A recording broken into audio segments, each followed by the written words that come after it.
बिस्मिल्लाहिर्रहमानिर्रहीम। हम 11th class का मैथमेटिक्स जिसका यूनिट नंबर 13 और चैप्टर का नाम है डिफरेंशिएशन, उसकी एक्सरसाइज 13.3 का आगाज़ करने जा रहे हैं। ये 13.3 एक्सरसाइज जो प्रैक्टिकल लाइफ में डिफरेंशिएशन का इस्तेमाल है उसके बारे में ये क्वेश्चंस हैं। तो स्टेटमेंट वाले क्वेश्चन हैं, तो आप देखेंगे कुछ क्वेश्चंस ऐसे हैं जिनकी स्टेटमेंट बड़ी होगी लेकिन इनका सॉल्यूशन बहुत छोटा होगा। तो आइए स्टेटमेंट पढ़ते हैं और उसके मुताबिक क्वेश्चंस को सॉल्व करने की कोशिश करते हैं। एक car position at time T is given by, car की पोजीशन एट एनी टाइम, ठीक है। आपको पता है कि डिस्टेंस जो है वो फंक्शन होता है टाइम का, यानी डिस्टेंस जो है वो टाइम के ऊपर डिपेंड करता है। S T is equal two is a function of T.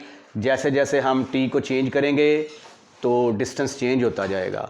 तो डिस्टेंस को चेंज होने के लिए डिपेंड करना पड़ता है टाइम के ऊपर। तो इसलिए टाइम जो होता है उसको हम कहते हैं independent variable. Time independent variable कहलाता है, independent.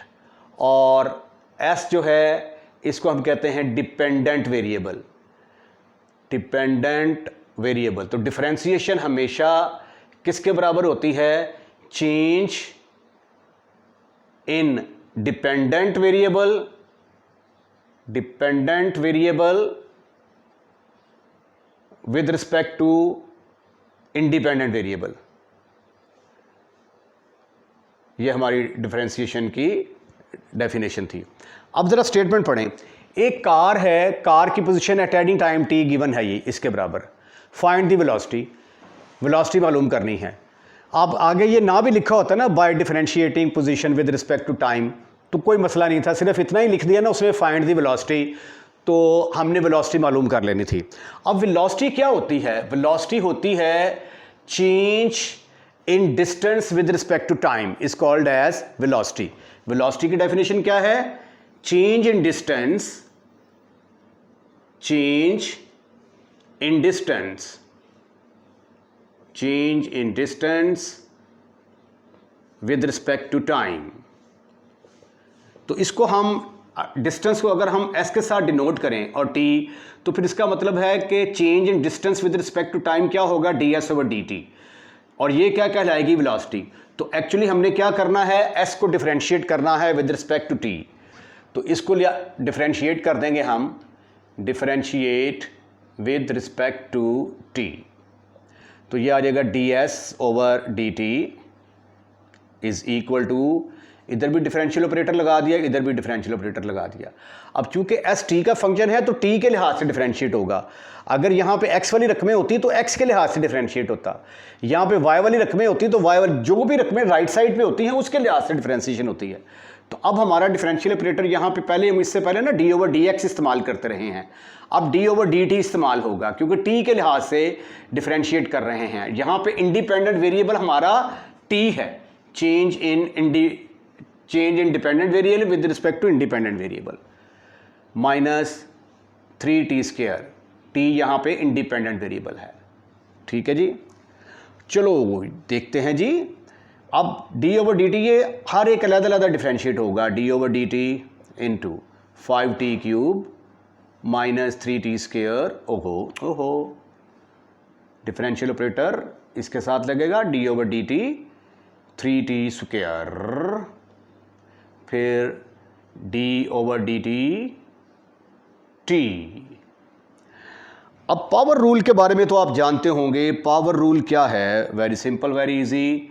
d over dx, x की power n will be equal to, power side पे आ जाती है, एक पावर कम कर देते हैं, पावर के बगैर डिफरेंशिएट करते हैं, dx ओवर dx 1 आ जाता है। हमारी प्रैक्टिस है कि हम उसको लिखते ही नहीं, ठीक है। तो अकॉर्डिंग टू दिस रूल 5 तो कांस्टेंट है ना, कांस्टेंट को तो छेड़ना ही नहीं। कांस्टेंट अगर अकेला होगा तो 0 के बराबर होगा, लेकिन अगर किसी वेरिएबल के साथ होगा तो फिर 0 नहीं होगा। ये 5, अब हमने एक्चुअली डिफरेंशिएट करना है इसको, ठीक है। इसको डिफरेंशिएट करना है तो इसके ऊपर लगेगा पावर रूल। ये जो पावर है ये साइड पे आ गई, एक पावर कम कर दी, उसके बाद माइनस, ये कांस्टेंट है, ये साइड पे आ गया। अब इसको डिफरेंशिएट करना है, पावर इसकी क्या है 2, साइड पे आ गई, एक पावर कम कर दी।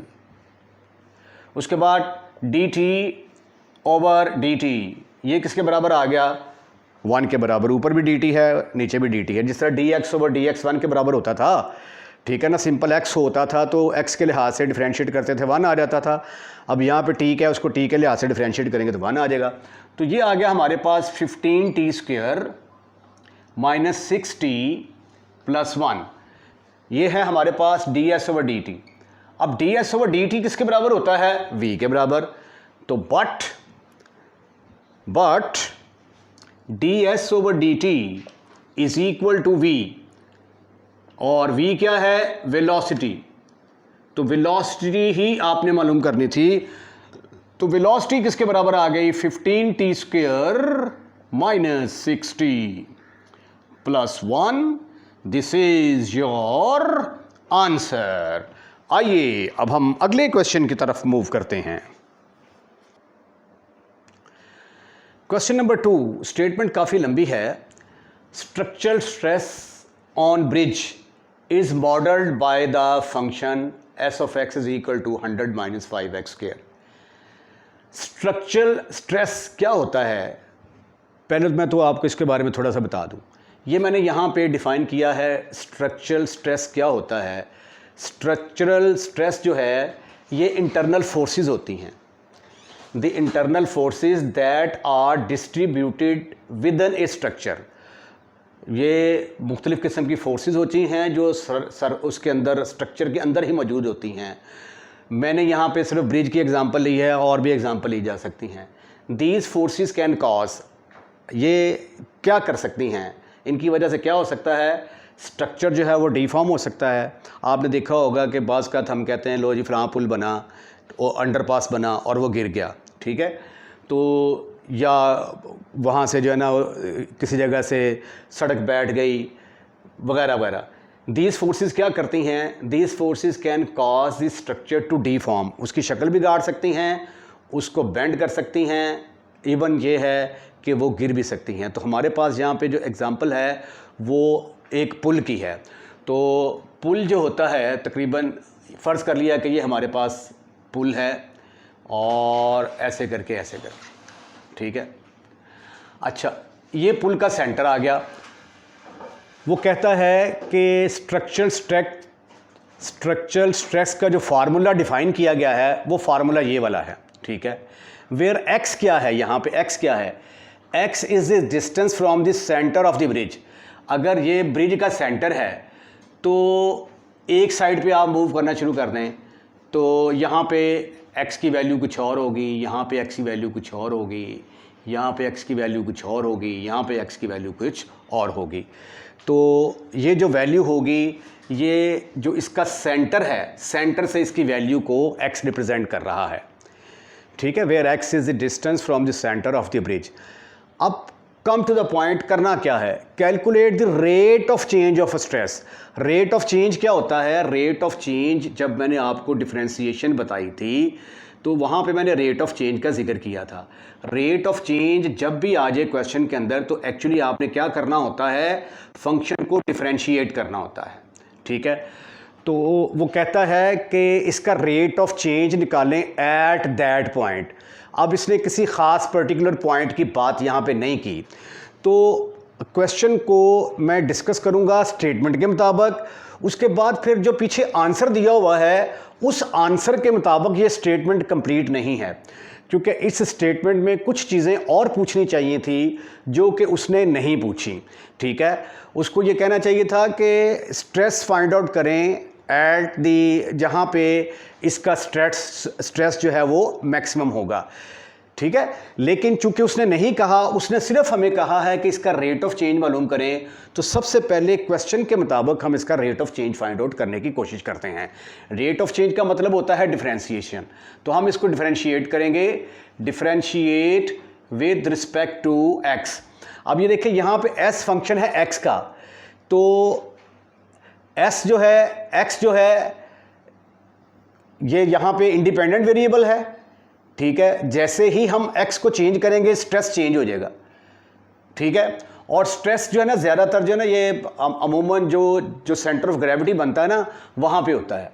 Differentiate with respect to x, तो इसलिए हम इसको किसके लिहाज से डिफरेंशिएट करेंगे, x के लिहाज से।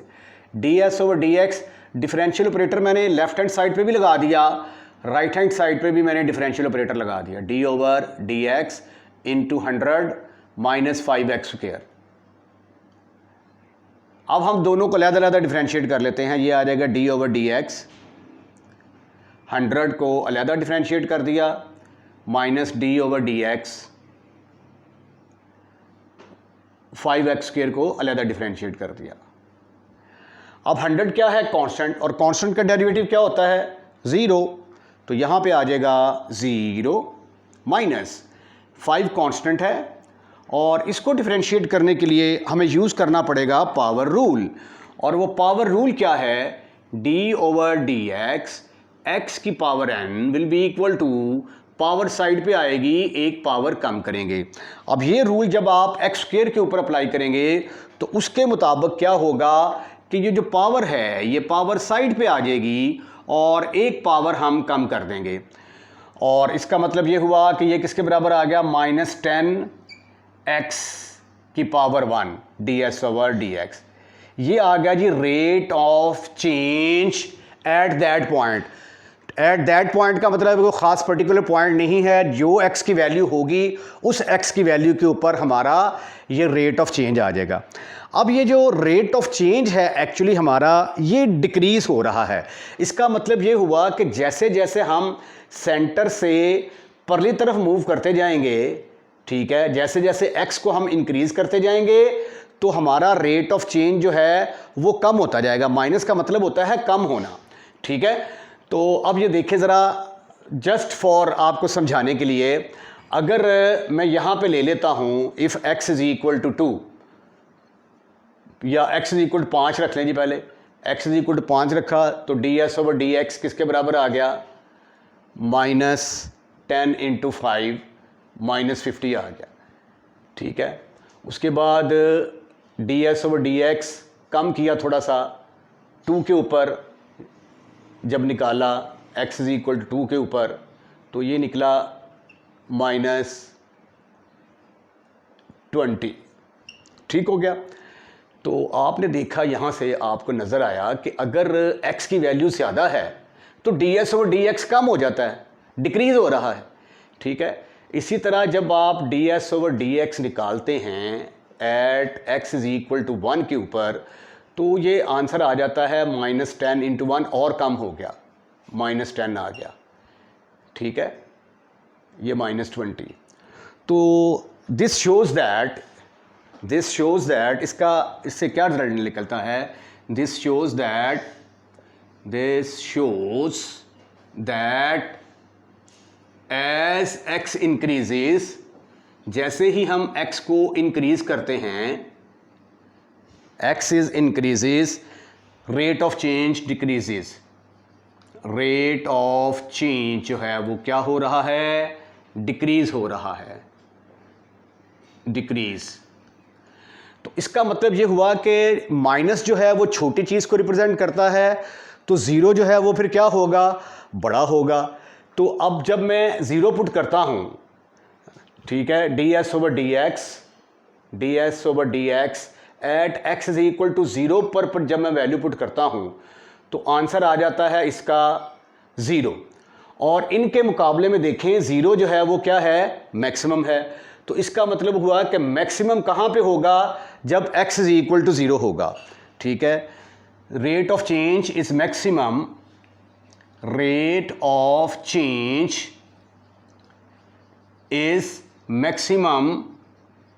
Maximum at x is equal to 0 के ऊपर, ठीक है। जब x इज इक्वल टू 0 के ऊपर ये मैक्सिमम होगा तो फिर ज़रा देखें ज़रा ds ओवर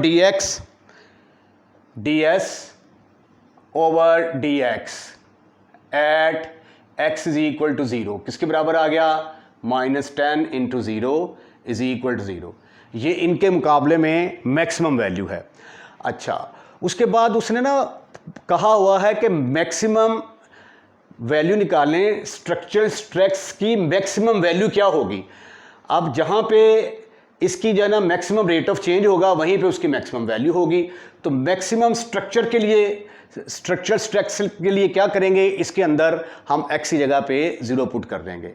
फॉर मैक्सिमम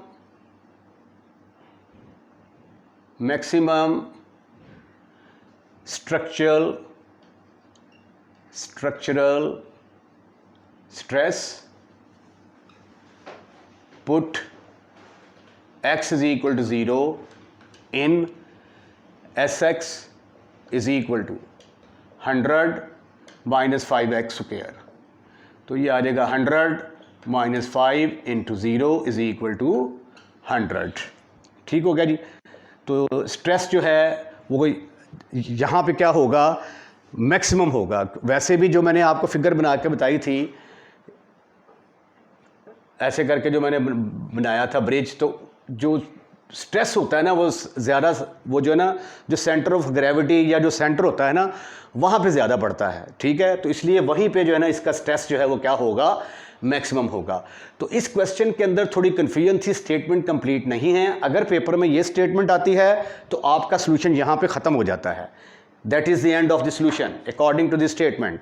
ठीक है, तो अगर आप पीछे वाला जवाब लाना चाहते हैं तो उसके लिए फिर आपको ये सारा प्रोसेस करना पड़ेगा।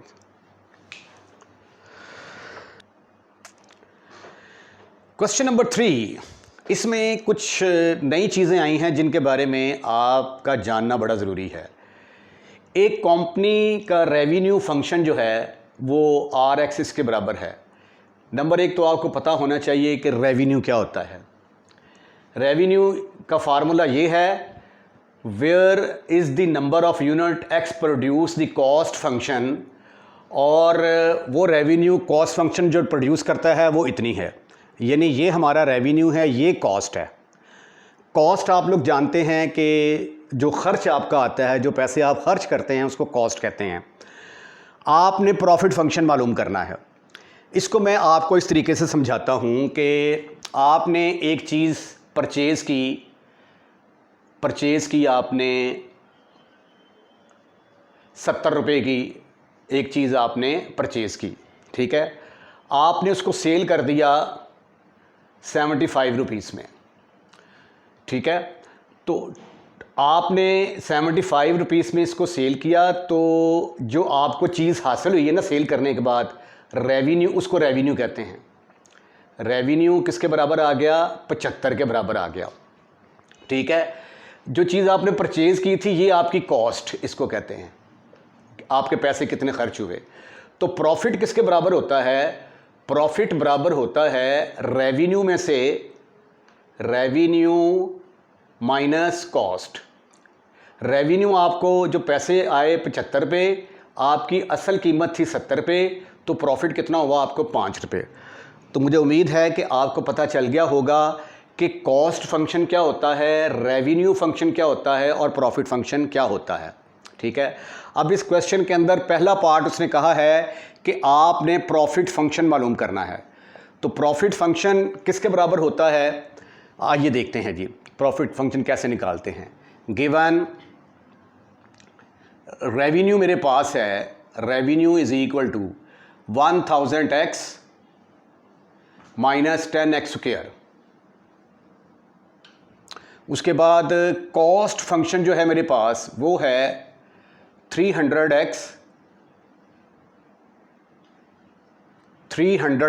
प्लस 2000।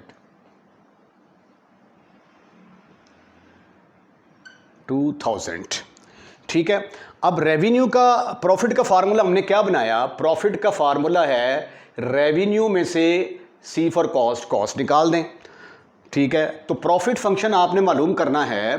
प्रॉफिट फंक्शन का फार्मूला क्या होगा, profit function is equal to revenue, जो चीज़ आपको हासिल हुई है उसमें से आपने अपनी कॉस्ट निकाल देनी है।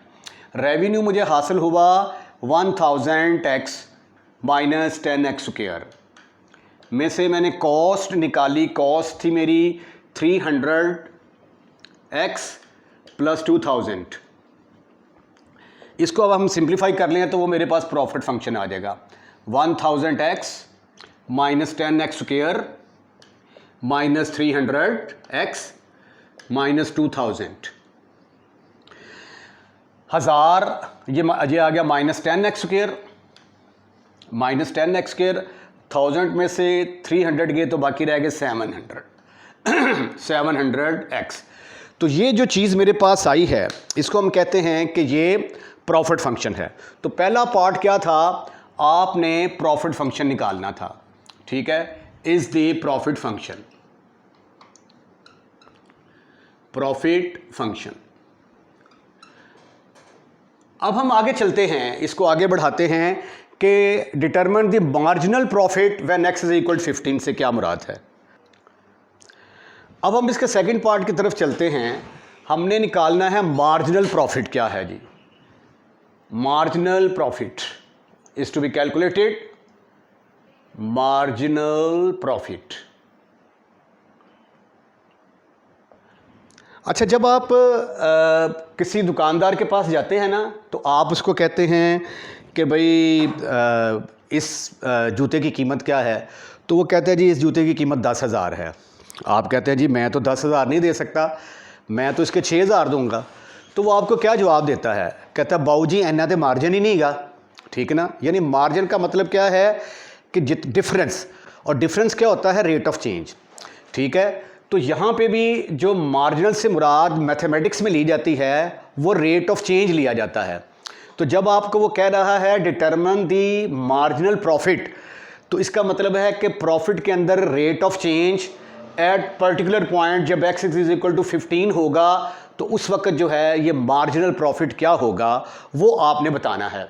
तो अब मार्जिनल प्रॉफिट के लिए हम क्या करेंगे, प्रॉफिट फंक्शन को चूज करेंगे। px हमारे पास है, अभी अभी हमने कैलकुलेट किया, minus 10x square plus 700x। इसको डिफरेंशिएट कर दें, differentiate with respect to x, तो ये आ जाएगा dp ओवर dx, जिसको आप p डैश x के साथ भी ऐसे भी रिप्रेजेंट कर सकते हैं, और इसको प्राइम भी कहते हैं, प्राइम ऑफ x या डेरिवेटिव ऑफ x। इसको जब डिफरेंशिएट करेंगे तो डिफरेंशियल ऑपरेटर दोनों तरफ आएगा, d over dx minus 10x square plus 700x। अब इसको अलहदा डिफरेंशिएट करेंगे, इसको अलहदा,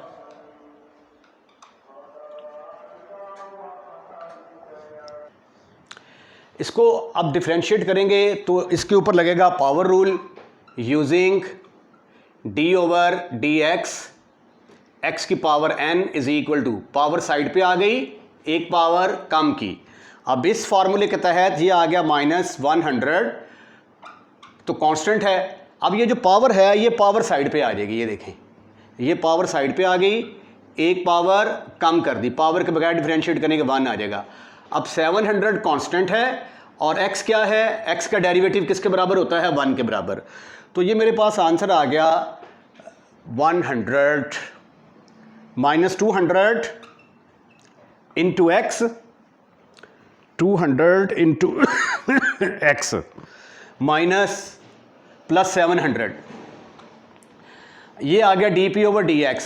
लेकिन मुझे प्रॉफिट मार्जिन चाहिए at x is equal to 15 पर, तो पुट कर दें आप x is equal to 15, x is equal to 15 put करेंगे तो मार्जिनल प्रॉफिट किसके बराबर आ जाएगा, at x is equal to 15 के ऊपर is equal to minus 200 into 15 plus 700, तो ये आ गया माइनस 300 में से 700 निकाल दिए, 15 दुना 30, ठीक हो गया, 0 तो ये आ गया जी आपके पास 400। ज़रा थोड़ा सा मुझे ज़रा लेट मी चेक, ये देखें यहाँ पे माइनस 10x स्क्वायर था, मैंने जो है ना ये ज़रा एक्स्ट्रा लिख दिया है, तो यहाँ पे माइनस 10 आना था और यहाँ पे भी 10 आएगा, 10 की बजाय अब यहाँ पे आ जाएगा 20, तो यहाँ पे भी आना था 20, और 20 को 15 के साथ मल्टीप्लाई करेंगे तो फिर माइनस 300, तो -300 + 700 इज इक्वल टू 400 आंसर। मुझे इसका आंसर याद था, इसलिए मैं क्या, ये तो गड़बड़ हो गई, इसलिए मैं ज़रा चेक कर लूँ। क्वेश्चन नंबर 4 है, an investment grows according to the function. ये एक फंक्शन दिया गया है, जो भी आप पैसा इन्वेस्ट करते हैं वो इस फार्मूले के तहत ग्रो करता है, where 80 is the value of the investment. 80 investment की वैल्यू को ज़ाहिर कर रहा है, और टी से मुराद क्या है, number of years. T is the number of year. दो चीज़ें फाइंड आउट करनी है, find the rate of change for the investment after 8 years. 8 साल के बाद इन्वेस्टमेंट का रेट ऑफ चेंज क्या होगा। जब भी रेट ऑफ चेंज की बात आ जाती है तो इसका मतलब होता है कि rate of change mean change in one variable with respect to other variable, तो आपने वो डिफरेंशिएट ही करना होता है। तो हमने इसको डिफरेंशिएट करना है, इन्वेस्टमेंट को डिफरेंशिएट करके, तो टी की जगह पे 8 पुट करेंगे, ठीक है। उसके बाद फिर देखते हैं कि सेकंड पार्ट में हमने क्या करना है। तो पहला पार्ट करते हैं, for rate of change, for rate of change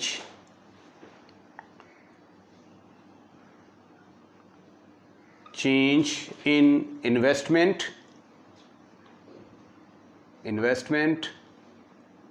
differentiate 1 with respect to t, differentiate 1 with respect to t।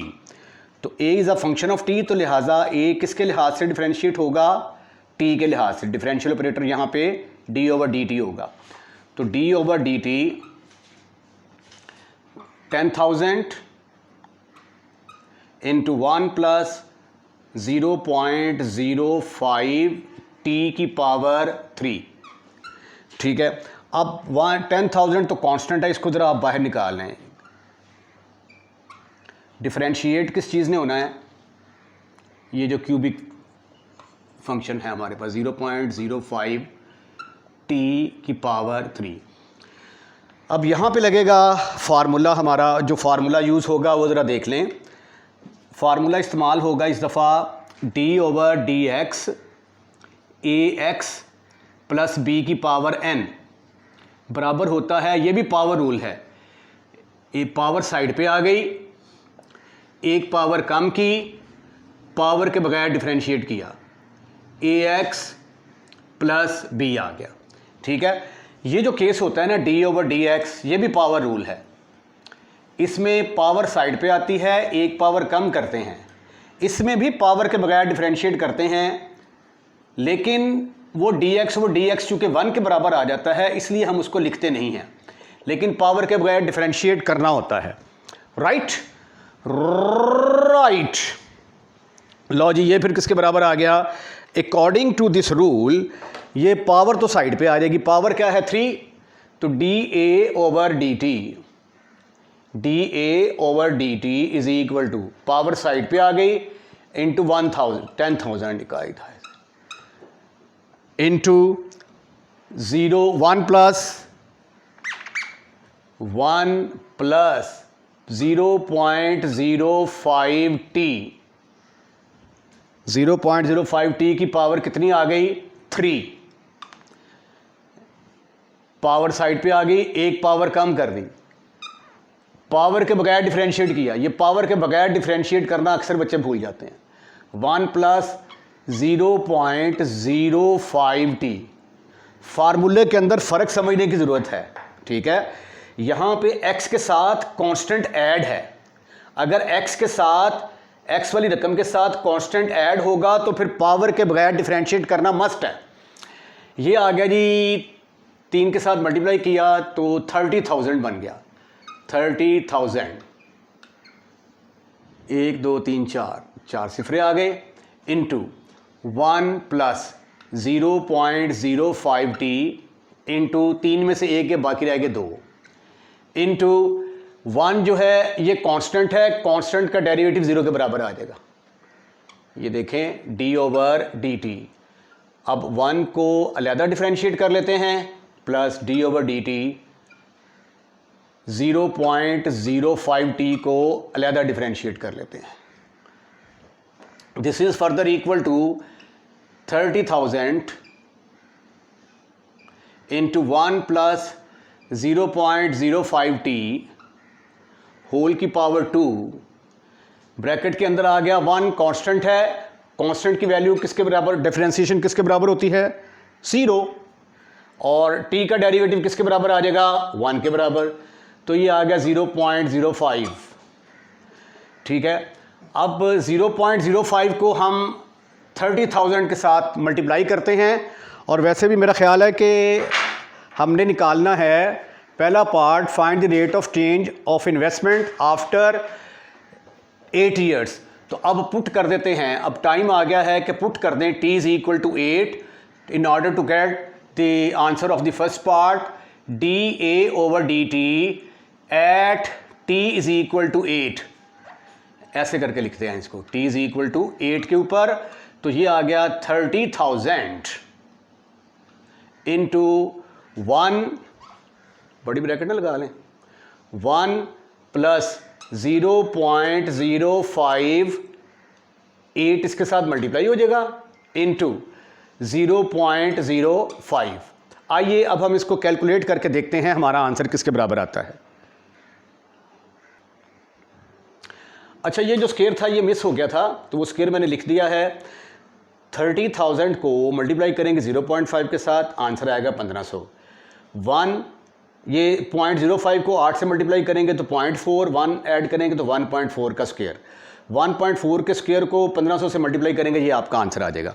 आइए अब हम इसके सेकंड पार्ट की तरफ चलते हैं कि इन्वेस्टमेंट आफ्टर 8 ईयर्स क्या होगी। Investment after 8 years, investment after 8 years, इस चीज़ को हमने कैलकुलेट करना है। इन्वेस्टमेंट का फार्मूला क्या है हमारे पास, given in the statement, AT is equal to 10,000 into 1 plus 0.05 t की पावर 3। तो 8 साल के लिए निकालना है तो t की जगह पे 8 पुट कर दें, तो ये आ जाएगा 8 is equal to 10,000 into 1 plus 0.05 into 8 whole की पावर 3, तो ये आ जाएगा 10,000 इंटू 1.4 की पावर 3। अब इसको सिंप्लीफाई करते हैं, देखते हैं क्या आंसर आता है। कैलकुलेटर की मदद से हल किया, 27,440 आंसर आ गया। आइए अगले क्वेश्चन की तरफ चलते हैं। क्वेश्चन नंबर 5 है, the position of a particle along the straight line. Position of the particle यानी distance in terms of time दिया गया है, where s is in metre. s को आप मीटर में मेजर करेंगे और टाइम को सेकंड में मेजर करेंगे। निकालना क्या है, नंबर 1 तो वेलोसिटी निकालनी है at t is equal to 4 पर, और दूसरा एक्सेलरेशन भी निकालना है, मेरा ख्याल है at x is equal to 4 पर ही निकालना है। ठीक है, तो एक्सेलरेशन भी निकालना है, वेलोसिटी भी निकालनी है, दो चीज़ें ये। उसके बाद फिर कहता है कि eight what time it will be in rest, ये रेस्ट में कब आएगी। तो इस क्वेश्चन के 3 पार्ट हैं, तो आइए स्टेप बाय स्टेप चलते हैं। पहला पार्ट हम हल करते हैं, पहले हम वेलोसिटी फाइंड आउट करने की कोशिश करते हैं। First part, s of t हमें गिवन है, s is a function of t, 5t cube minus 12t square plus 8t। तो आपको पता है कि वेलोसिटी किसके बराबर होती है, change in distance with respect to time. तो चेंज इन डिस्टेंस कैसे निकालते हैं, डिफरेंशिएट करके। तो डिस्टेंस को डिफरेंशिएट करेंगे, if s is a function of t then change in distance with respect to time is called as velocity.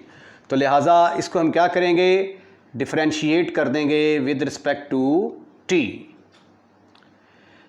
तो differential operator हमारा इस्तेमाल होगा यहाँ पे d/dt, d/dt s के साथ भी लग जाएगा, d/dt हमारा differential operator right hand side के साथ भी लग जाएगा, 5t cube minus 12t square plus 8t। उसके बाद अब ये हर एक अलग अलग डिफरेंशिएट होगा। ये x मैंने गलती से लगा दिया, आपने भी केयर करनी है क्योंकि पीछे हम d/dx करते आ रहे हैं, तो जिस चीज़ का फंक्शन होता है डिफरेंशिएशन उसी के लिहाज से लेते हैं। d/dt, अगर आपने यहाँ पे d/dx लिख दिया और इधर t हुआ तो ये सारा गलत हो जाएगा, 5t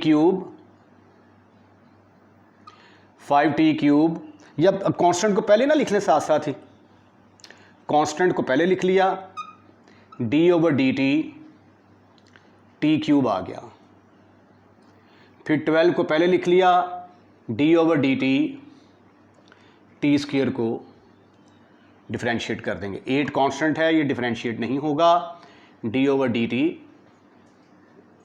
डिफरेंशिएट होगा। अब मशहूर मारूफ फार्मूला पावर रूल क्या है, यूजिंग d/dx, x की पावर n बराबर होता है, पावर साइड पे आ गई, एक पावर कम की, पावर के बगैर डिफरेंशिएट करेंगे dx/dx, वो 1 के बराबर आ जाता है, इसलिए हम उसको यहाँ पे नहीं लिखेंगे। लो जी, अब ds/dt किसके बराबर होता है, ds/dt जो है ये तो वेलोसिटी के बराबर होता है, but ds/dt that is equal to velocity. तो फिर ds/dt की जगह पे मैं क्या लिखूंगा, वेलोसिटी। तो वेलोसिटी किसके बराबर आ गई, वेलोसिटी बराबर आ गई 5 इंटू, इसके ऊपर जब पावर रूल लगाऊंगा तो ये देखिए 3 साइड पे आ जाएगा, एक पावर कम कर देंगे, ठीक हो गया। उसके बाद -12 एज इट इज। अब टी स्क्वायर को डिफरेंशिएट करेंगे, इसकी पावर इस फार्मूले के तहत साइड पे आ जाएगी, एक पावर कम कर देंगे। उसके बाद +8, टी का डेरिवेटिव किसके बराबर होता है, 1, dt/dt, वैसे ही ये कट के 1 के बराबर आ जाएगा, ठीक है, d/dt। अच्छा जी, अगले स्टेप में ये आ गया, वेलोसिटी किसके बराबर आ गई, 15t², 15 v is equal to, साथ ये भी लिख लें, अच्छा होता है सेहत के लिए, ds/dt is equal to 15t² plus -24t plus 8। Remember के v जो है ये भी किसके ऊपर डिपेंड करता है, टाइम के ऊपर डिपेंड करता है। हमें वेलोसिटी चाहिए है t इज इक्वल टू 4 पर, तो पुट कर देंगे, put t is equal to 4, t is equal to 4 put किया तो velocity at t is equal to 4, जिसको आप ऐसे भी लिख सकते हैं, ds/dt at t is equal to 4, ऐसे भी लिखा जा सकता है, इज इक्वल टू 15 इंटू 4 का स्क्वायर -24 इंटू 4 प्लस 8। इसको सिंप्लीफाई करते हैं, 16 को 15 के साथ जब आप मल्टीप्लाई करेंगे, 16 को 15 के साथ, 15 छिका 90 हासिल आए 9, 15 कम 15 तो 9 24, 240, 240 माइनस 96 प्लस 8, तो 248 में से 96 आप माइनस करेंगे तो क्या आंसर आ गया, 152। तो वेलोसिटी आ गई आपकी 152 मीटर पर सेकंड, ठीक है। ये था first part, velocity at t is equal to 4। अब हम सेकंड पार्ट की तरफ मूव करते हैं। सेकंड पार्ट में हमने निकालना है acceleration at x is equal to 4, acceleration at x is equal to 4। अब एक्सेलरेशन क्या होता है, एक्सेलरेशन होता है change in velocity with respect to time. अब हम वेलोसिटी को लेंगे और उसको डिफरेंशिएट करेंगे। Velocity which is a function of t is equal to 15t² minus 24t plus 8।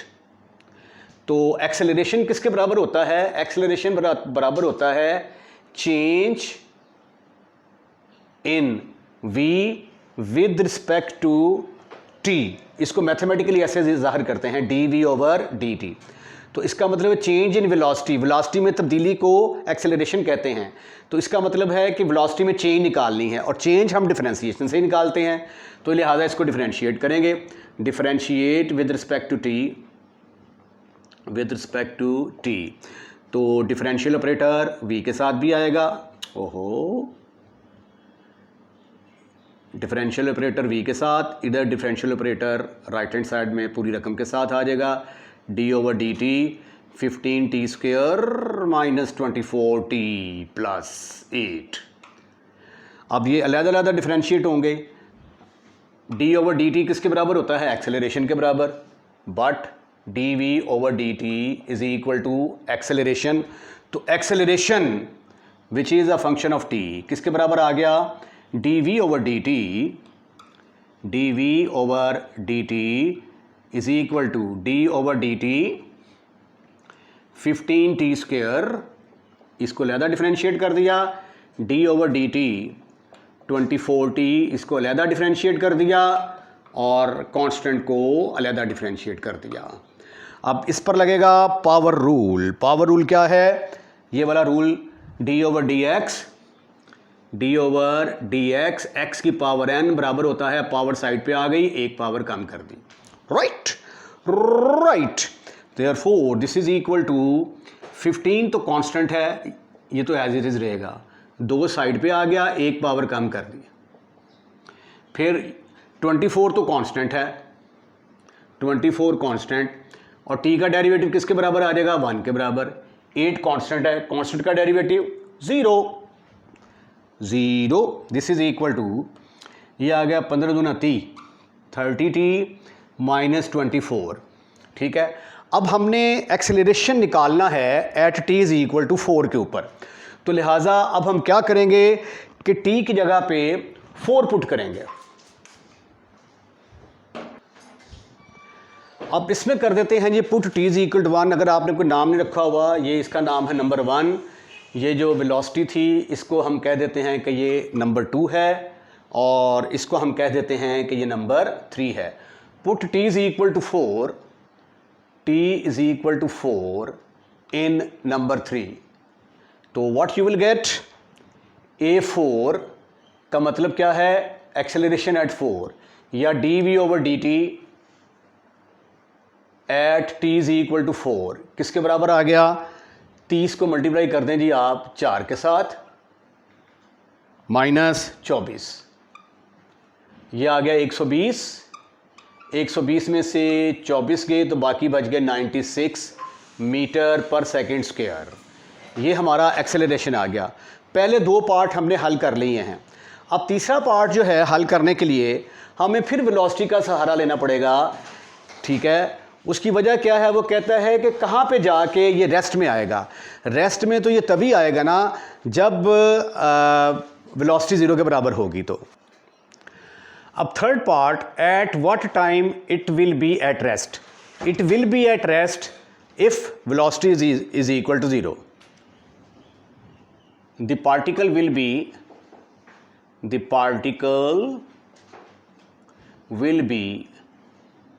at rest if velocity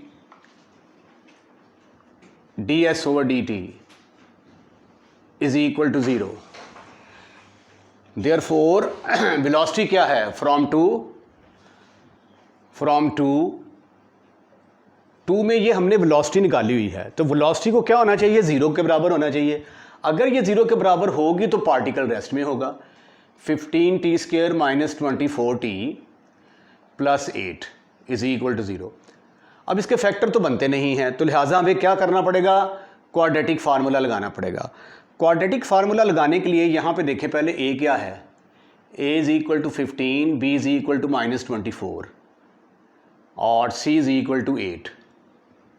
तो क्वाड्रेटिक फार्मूला है हमारे पास t is equal to minus b plus minus b square minus 4ac over 2a। Minus b की जगह पे आ गया minus 24 plus minus b square से मुराद माइनस 24 का स्क्वायर, माइनस 4 ए की जगह पे आ गया 15, सी की जगह पे आ गया 8 ओवर 2 इंटू ए की जगह पे आ गया 15। अब इसको थोड़ा सा मैंने सिंप्लीफाई करना है, तो सिंप्लीफिकेशन लंबी है, तो सिंप्लीफिकेशन करके मैं डायरेक्ट लिख देता हूँ यहाँ पे। अच्छा, अब देखें जी इसकी ज़रा सिंप्लीफिकेशन इसका स्क्वायर तो 576 आ गया, ये 480, 576 में से 480 गए, बाकी रह गए 96। 96 का मैंने कैलकुलेटर से कैलकुलेट किया, 9.9798 आ गया, डिवाइडेड बाई 3। अब दो केसेस हैं, एक प्लस वाला और एक माइनस वाला। इन शॉर्ट के दो टाइम निकल आए, ठीक है। अब ये एक यहाँ पे एक क्वेश्चन जो है ना ये क्रिएट होता है जहन में कि ये कैसे हो सकता है कि एक पार्टिकल चल रहा है और दो टाइम के ऊपर जो है ना उसकी वेलोसिटी ज़ीरो के बराबर आ जाए। तो इसकी पॉसिबिलिटी ये हो सकती है कि पार्टिकल ने जो है वो सफ़र शुरू किया, ठीक है, उसके चलता गया, उसका रेट ऑफ चेंज कम होता गया, एक स्टेज ऐसी आई कि उसका वेलोसिटी ज़ीरो के बराबर हो गई, ठीक है। उसके बाद फिर उसने लेट्स सपोज दैट दोबारा मुखालिफ सिमत में मूव करना शुरू कर दिया, ठीक है। मुखालिफ सिमत में मूव करना शुरू कर दिया तो उस वक़्त जो दूसरा टाइम आया है, पहला टाइम आ गया जब वो मूव करता हुआ जा रहा था, आहिस्ता आहिस्ता उसकी वेलोसिटी सिफर हो गई। जब वेलोसिटी सिफर हो गई तो उसने मुखालिफ डायरेक्शन में मूव किया, तो फिर यहाँ पे पहुँचा तो उसकी वेलोसिटी जो है वो फिर सिफर हो गई। तो इसलिए ये पॉसिबिलिटी है कि पार्टिकल जो है पहले इधर आ रहा था, फिर रुका, फिर उधर चला गया। हाँ, ये भी हो सकता है कि पार्टिकल जो है वो ऐसे चलता हुआ आ रहा था, दरमियान में उसको एक जगह पे ब्रेक लगानी पड़ी, ब्रेक लगाने के बाद फिर वो आगे चला, ठीक है। ये भी पॉसिबिलिटी हो सकती है। तो दो टाइम आ सकते हैं, और दो टाइम इसलिए आए हैं क्योंकि ये क्वाड्रेटिक इन टी थी, तो इसलिए ये परेशान होने की ज़रूरत नहीं है कि हाउ इट इज़ पॉसिबल कि दो टाइम के ऊपर वेलोसिटी जो है वो पार्टिकल की ज़ीरो हो जाए। जिस तरह ये मैंने एग्जांपल्स दी हैं, in these example this is possible. Question number 6 है, the position of A car travelling along a straight line. एक कार है, स्ट्रेट लाइन में मूव कर रही है, उसकी पोजीशन इसके बराबर दी गई है। वेयर एक्स डिस्टेंस है, टी टाइम है। Where x is distance travelled in kilometre and t is time in hour. दो चीज़ें आपने फाइंड आउट करनी हैं, एक वेलोसिटी 3 घंटे के बाद क्या है, और दूसरा एक्सेलरेशन 3 घंटे के बाद क्या है। सोल्यूशन इसका मिलता जुलता है जो कि आपने पहला पार्ट किया है, ठीक है। अब change in distance with respect to time, distance में तब्दीली टाइम के लिहाज से उसको क्या कहते हैं, वेलोसिटी। तो वेलोसिटी निकालने के लिए हमें इसको डिफरेंशिएट करना पड़ेगा, ठीक है। चेंज इन डिस्टेंस,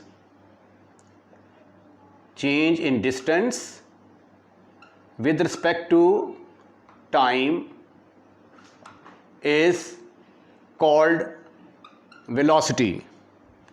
तो वेलोसिटी हमने कैलकुलेट करनी है, और मैथमेटिक्स में चेंज को क्या कहते हैं, डिफरेंशिएशन कहते हैं। Therefore differentiate 1 with respect to t. तो डिफरेंशियल ऑपरेटर आपका d/dt x के साथ भी आ जाएगा, और differential operator right hand side में भी आ जाएगा, 30t² - 4t³। उसके बाद ये dx/dt is equal to dx/dt is equal to, इसको हम अलहदा डिफरेंशिएट करेंगे, d/dt 30t² - d/dt 4t³। अब हमारे पास फार्मूला है d/dx की पावर n वाला, d/dx x की पावर n किसके बराबर होता है, पावर साइड पे आएगी, एक पावर कम करेंगे, पावर के बगैर डिफरेंशिएट करेंगे, dx/dx वो 1 के बराबर आ जाता है, उसको लिखने की ज़रूरत ही नहीं पड़ती। हाँ, अलबत्ता dx/dt ये किसके बराबर होता है, बट dx/dt ये तो वेलोसिटी है भाई, this is called as velocity. Velocity को v के साथ डिनोट किया जाता है, which is a function of t। तो velocity which is a function of t can also be written as dx/dt। ऐसे लिख लो या ऐसे लिख लो, इज इक्वल टू, अब 30 तो कांस्टेंट है, ठीक है। अब t² के ऊपर जब आप पावर रूल लगाएंगे तो पावर साइड पे आ जाएगी, और एक पावर कम कर देंगे, 2 - 1, ठीक है। अगर आप चाहें तो ये 30 को आप पहले भी लिख सकते हैं, ऐसे करके ऐसे भी लिखा जा सकता है। 30 को आप पहले लिख लें d/dt², क्योंकि डिफरेंशिएट तो इसने होना है ना। इसी तरह 4 को पहले लिख लें और t³ को डिफरेंशिएट कर दें, ठीक है। अब यहाँ पे देखें -4, अब t³ को डिफरेंशिएट करना है, पावर साइड पे आ जाएगी, तो एक पावर कम कर देंगे, इतना सा काम था। ये आ गया 60t आ गया, -4 थी ये 12t², ये आ गई हमारे पास वेलोसिटी, लेकिन हमें वेलोसिटी चाहिए जब टाइम 3 घंटे गुजर गए हैं। तो लिहाजा क्या करेंगे, put t is equal to put, इसको हम कह देते हैं कि ये नंबर है हमारा 2, ठीक है। अब इसमें पुट कर दें आप t इज इक्वल टू 3, तो हमारा पहला part velocity eight after 3 hours ये सॉल्व होने वाला है। तो जब आप t की जगह पे 3 पुट करेंगे तो इसको लिख सकते हैं velocity at t is equal to 3, या अगर ऐसे नहीं लिखना चाहते तो ऐसे लिख सकते हैं dx over dt at t is equal to 3, दोनों का मतलब सेम, 60 इंटू 3 माइनस ये एट t इज इक्वल 3, ये अगर आप dx ओवर dt लिखते हैं ना तो यहाँ पे ये लिखना बड़ा ज़रूरी है, माइनस 12 इंटू t की जगह पे 3 पुट करेंगे तो ये आ जाएगा 3 का स्क्वायर,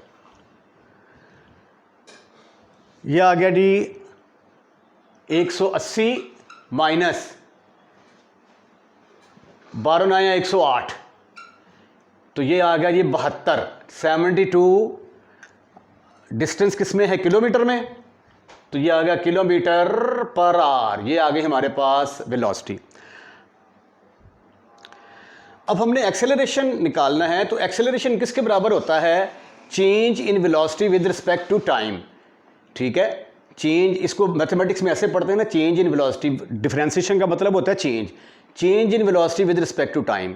तो इसका मतलब है कि एक्सेलरेशन निकालने के लिए हमें वेलोसिटी को डिफरेंशिएट करना है, तो लिहाजा यहाँ पे फिक्रा लिखेंगे differentiate with respect to t, तो ये आ जाएगा dv over dt is equal to differential operator right hand side पे भी लग जाएगा 60t माइनस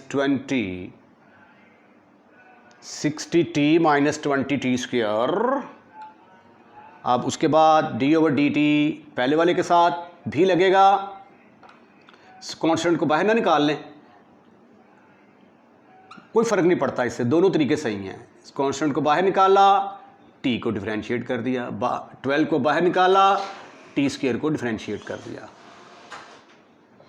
तो t का डेरिवेटिव आ गया 1, 60 into 1 minus 12 into power side पे आ गई, एक पावर कम की, पावर के बगैर डिफरेंशिएट किया, यहाँ पे मैंने यूज़ कर दिया पावर रूल, ये थोड़ा सा खुला करके लिखते हैं, यूजिंग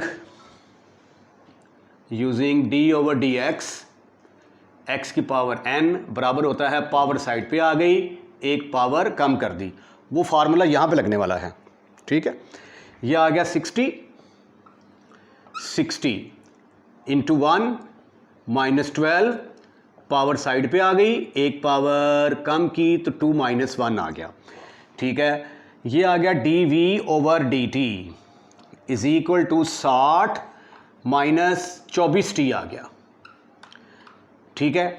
अब dv ओवर dt ये किसके बराबर होता है, आइए इसको यूज़ करते हैं, यहाँ पे बाकी का पार्ट हल करते हैं हम, बस कंप्लीट होने वाला है, ये देखें ज़रा, बट dv ओवर dt ये किसके बराबर होता है, ये तो एक्सेलरेशन के बराबर है, तो a is equal to dv over dt, कहाँ पे, at t is equal to 3, बराबर आ गया 60 माइनस 24 इंटू 3, यहाँ पे पुट कर दें आप t इज इक्वल टू 3, तो ये बन गया मेरे पास 60 में से 72 निकाले 72, तो आ गया minus 12 kilometre per hour square, ये हमारे पास एक्सेलरेशन आ गया, acceleration after 3 hours. Important question है ये, 5वां भी और 6वां भी।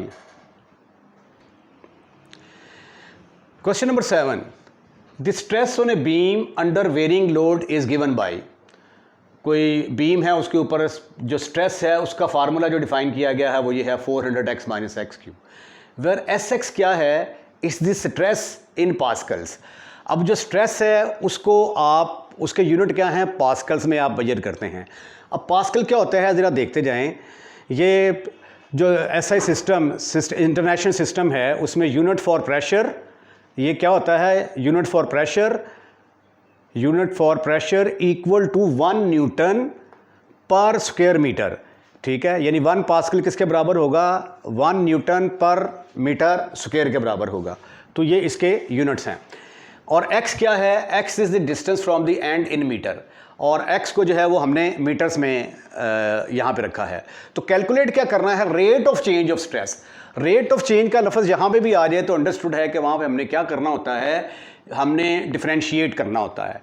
तो इसको भी हम डिफरेंशिएट करेंगे। इसका जो रेट ऑफ चेंज है, स्ट्रेस का रेट ऑफ चेंज निकालने के लिए फंक्शन को हमें डिफरेंशिएट करना पड़ेगा। तो आइए इस प्रोसेस को स्टार्ट करते हैं, लेकिन कहाँ पे, जब x 6 मीटर के फासले पर होगा।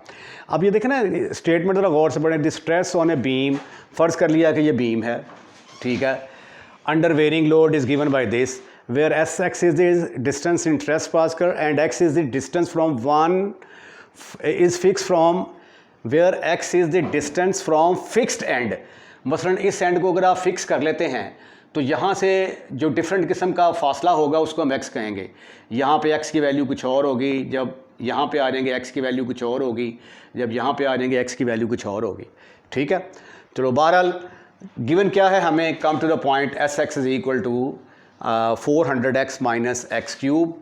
हमने क्या करना है, इसका रेट ऑफ चेंज निकालना है। रेट ऑफ चेंज निकालने के लिए हमें इसको डिफरेंशिएट करना पड़ेगा, differentiate with respect to x, क्योंकि x वाली रकमें हैं तो ये फिर आ जाएगा ds over dx। Differential operator इधर भी आ जाएगा, डिफरेंशियल ऑपरेटर इधर भी आ जाएगा। ये है 400x minus x cube, then you can write it as d over dx। 400x इसको अलहदा कर दिया, minus d over dx, x cube को अलहदा कर दिया, ठीक है। ये अलहदा डिफरेंशिएट होगा, ये अलहदा होगा। अब 400 तो कांस्टेंट है, ये तो एज इट इज़ आ जाएगा। तो x का डेरिवेटिव क्या होता है, 1 माइनस इसके ऊपर लगेगा पावर रूल। पावर रूल क्या है, dx ओवर dx की power n is equal to, power side पे आ जाएगी, एक पावर कम करेंगे, पावर के बगैर डिफरेंशिएट करेंगे, वो dx ओवर dx आ जाता है, 1 के बराबर होता है, लिखने की ज़रूरत ही नहीं है। तो ये आ गया, पावर साइड पे आ गई, एक पावर कम की, ठीक हो गया। This is further equal to, किसके बराबर आया ये, ds over dx is equal to rate of change of stress, किसके बराबर आया, 400 माइनस 3x स्क्वायर। लेकिन हमें रेट ऑफ चेंज निकालना है जब x is equal to 6 metre हो, तो पुट कर दें आप x is equal to 6 metre. तो ds ओवर dx की value, ds over dx at x is equal to 6 किसके बराबर आई, 400 माइनस 3 इंटू 6 का square, which is equal to 400 minus 6 का 36, 36 को 3 से मल्टीप्लाई किया तो 108, 108 और 400 में से 108 किया तो मेरा ख्याल है कि बाकी बचेंगे 292 newton metre square. This will be the rate of change of stress at x is equal to 6. This is your answer. Question number 8 basically हमने करना इसको डिफरेंशिएट ही है, ठीक है ना। ये उसने आखिर में कह दिया, determine the rate of change of cost at r is equal to 4, यानी इसको डिफरेंशिएट करना है, डिफरेंशिएट करके r की जगह पे 4 पुट कर देना है। लेकिन इससे पहले जो स्टेटमेंट लिखी हुई है सारी, इसका भी मैं आपको कंसेप्ट ज़रा देता चलूँ कि ये है क्या है।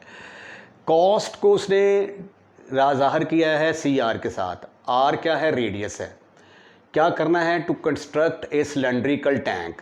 कोई सिलेंड्रिकल टैंक है, अब सिलेंडर किस तरह का होता है, कोई इस तरह का कोई टैंक बनाना है जी, ऐसे करके इस तरह का कोई टैंक बनाना है उसने, ठीक है।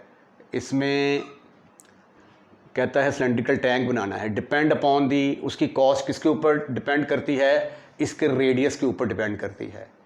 ये है जी इसका रेडियस r, ठीक है। यहाँ पे नीचे से भी ऐसे करके ये क्या होगा, रेडियस r। इसकी कॉस्ट किस पर डिपेंड करती है, रेडियस पर डिपेंड करती है। And is given by the formula, और उसका फार्मूला उसने हमें दे दिया है, where first term represent the cost of base. अब ये वाली जो है ना, ये जिस तरह वो सर्कल का एरिया होता है पाई r स्क्वायर, ठीक है। तो सिलेंडर जो है ना, उसका जो नीचे वाला पोर्शन होता है ऐसे करके सिलेंड्रिकल शेप, तो वो गोल ही बनेगा ना, ठीक है। गोल बनेगा तो यानी सिलेंडर की शक्ल आप समझ लें कि ये सिलेंडर जो है ना, ये इस तरह का सिलेंडर होगा, तो इसकी जो बेस होती है ये देखें ये क्या होगी, गोल होगी, ठीक है। तो उसकी कॉस्ट उसने अलहदा बताई है। ये क्या है, ये वाली कॉस्ट है उसकी बेस की, ये है कॉस्ट ऑफ बेस। इसका हमारा क्वेश्चन से कोई तल्लुक नहीं, वैसे कंसेप्ट के लिए समझा रहा हूँ। कॉस्ट ऑफ बेस, और यानी ये जो बेस इसकी बनती है ना ये वाली, इसकी कॉस्ट का फार्मूला ये है, और इसकी जो दीवारें हैं इसके ऊपर जो कॉस्ट आनी है, ठीक है, उसका फार्मूला ये है, कॉस्ट ऑफ वॉल, ठीक है। ये उसने स्टेटमेंट में बताया हुआ है कि कॉस्ट का रेडियस पर डिपेंड करती है। दो टर्म्स हैं, पहली टर्म क्या है, first term represent the cost of base, जो कि बेस को रिप्रेजेंट करती है, और दूसरी जो है second term represent the walls, उसकी जो दीवारें आपने बनानी हैं उसकी जो कॉस्ट है उसको रिप्रेजेंट करती है, और टोटल कॉस्ट इसके बराबर आ जाती है। अब इसके अंदर हमने रेट ऑफ चेंज निकालना है। रेट ऑफ चेंज निकालना है जब रेडियस हमारा 4 मीटर के बराबर हो। तो आइए अब हम इसको डिफरेंशिएट करते हैं। रेट ऑफ चेंज निकालने के लिए, रेट ऑफ चेंज का मतलब डिफरेंशिएशन होता है। For rate of change, for rate of change in CR, differentiate one with respect to T। तो ये आ जाएगा विद रिस्पेक्ट टू R, तो ये आ जाएगा DC ओवर DR, क्योंकि अब R के लिहाज से डिपेंड कर रहे हैं ना, क्योंकि R के ऊपर डिपेंड कर रहा है, तो R के लिहाज से डिफरेंशिएशन होगी। ये आ जाएगा D ओवर DR इंटू 8000 पाई R स्क्वायर प्लस 15, 1.5 लाख, इकाई, दहाई, सैकड़ा, हज़ार, 10,000, लाख। ये R की पावर ऊपर जाके क्या बन जाएगी, माइनस बन जाएगी। ठीक ठीक ठीक ठीक। अब दोनों अलग-अलग डिफरेंशिएट होंगे, दोनों को अलग-अलग डिफरेंशिएट करना है, तो ऐसा करते हैं, कॉन्स्टेंट्स को अलग कर देते हैं हम। ये देखिए, इसको ऐसे भी लिखा जा सकता है, DC over DR is equal to 800, pi को मैंने अलहदा कर दिया, R स्क्वायर के साथ अलहदा सलूक करूंगा। उसके बाद ये 1.5 लाख को मैंने अलहदा कर दिया, इकाई, दहाई, सैकड़ा, हज़ार, 10,000, lakh. D over DR, R की पावर -1, ठीक है। अब ये तो कंसेप्ट आपको समझ आ चुका होगा, इसको हम रेस कर देते हैं और क्वेश्चन को आगे प्रोसीड करते हैं। अब यूज़ होगा यहाँ पे पावर रूल, इसको डिफरेंशिएट करने के लिए और इसको डिफरेंशिएट करने के लिए। यूजिंग D ओवर DX की पावर n बराबर होता है, पावर साइड पे आएगी, एक पावर कम करेंगे, पावर के बगैर डिफरेंशिएट करते हैं ना, DX ओवर DX, तो दैट इज़ इक्वल टू 1, तो वो 1 लिखने की ज़रूरत ही नहीं होती, ठीक है। तो आइए डिफरेंशिएट करने की कोशिश करते हैं। ये आ गया 800, नहीं जी 1000 है ये तो, 8000 पाई इंटू पावर साइड पे आई, अरे वाह ये तो शेर बन गया, पाई पावर साइड पे आई, एक पावर कम की, फिर 1.5 लाख, और इसकी पावर साइड पे आई, एक पावर कम की, पावर के बगैर डिफरेंशिएशन 1 के बराबर आ गई। ये इसको ज़रब देंगे तो ये आ जाएगा 16,000 pi into R plus 1.5 lakh, इकाई, दहाई, सैकड़ा, हज़ार, इकाई, दहाई, सैकड़ा, हज़ार, 10,000, लाख। और ये R की पावर नीचे आके क्या बनेगी, पॉजिटिव, और ये माइनस यहाँ पे आ जाएगा, ठीक है। अब मेरा वक्त आ गया है कि हम R की वैल्यू पुट कर दें। R कितना चाहिए हमें, 4, put R is equal to 4। एक छोटी सी mistake has been done by me, यहाँ पे D ओवर DR आना था, और ये इकाई, दहाई, सैकड़ा, हज़ार, 10,000, लाख, इकाई, दहाई, सैकड़ा, हज़ार, 10,000, ये इसमें एक सिफरा ज़्यादा लग गया था। तो R की जगह पे हमने 4 पुट करना है, और ये आ जाएगा फिर 1600, पाई की जगह पे 3.1412 वैल्यू पुट कर दी, आर की जगह पे हमारा 4 आ जाएगा इज इक्वल टू माइनस इकाई, दहाई, सैकड़ा, हज़ार, 10,000, फिर एक सिफरा ज़्यादा हो गया ओवर 4 का स्क्वायर 16। अब आपने इसको सिंप्लीफाई करना है। सिंप्लीफाई करने के बाद जो है वो आपका रिक्वायर्ड आंसर आ जाएगा। सिंप्लीफिकेशन के बाद 191,687.4 यूनिट पर मीटर। तो इसके साथ ही चैप्टर नंबर 13 ख़त्म, फिनिश, खल्लास। और मैनी कॉन्ग्रेचुलेशन टू यू। अगर आपको लेक्चर पसंद आया है तो इसको लाइक ज़रूर कीजिएगा और दोस्तों में शेयर करना मत भूलिएगा। और एक सबसे ज़्यादा इम्पॉर्टेंट फरीज़ा ये है कि आप इस चैनल को सब्सक्राइब ज़रूर करें। जो लोग कर चुके हैं उनका बहुत बहुत शुक्रिया, और जिन्होंने अभी तक नहीं किया तो कोऑपरेट करें हमारे साथ, इससे हमारी हौसला अफजाई होती है। अपना ख्याल रखिएगा, अगली वीडियो का इंतज़ार कीजिएगा। अल्लाह हाफ़िज़।